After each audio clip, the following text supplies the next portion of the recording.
ഈശോയിൽ ഏറ്റവും സ്നേഹമുള്ളവരെ, നമ്മുടെ കർത്താവ് ഈശോ മിശിഹായുടെ ഉത്ഥാന തിരുനാളിനായി നാം ഏറ്റവും അടുത്ത് ഒരുങ്ങിക്കൊണ്ടിരിക്കുന്ന നോമ്പുകാലത്തിലൂടെയാണല്ലോ ഇപ്പോൾ കടന്നു പോകുന്നത്. നോമ്പുകാലം പുണ്യം പൂക്കേണ്ട കാലമാണല്ലോ. ഒരു ദുഃഖവെള്ളിയുണ്ടെങ്കിൽ ഉറപ്പായും ഒരു ഉയിർപ്പ് ഞായറുണ്ടായിരിക്കും. ജീവിതത്തിൽ വേദനകളില്ലാത്തവരുണ്ടോ? സങ്കടങ്ങളില്ലാത്തവരുണ്ടോ? സഹനങ്ങളില്ലാത്തവരുണ്ടോ? ഇല്ല.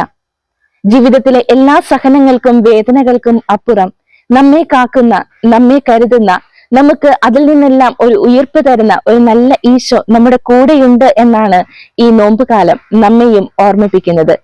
ഈശോ മിശിഹായ്ക്ക് സ്തുതിയായിരിക്കട്ടെ.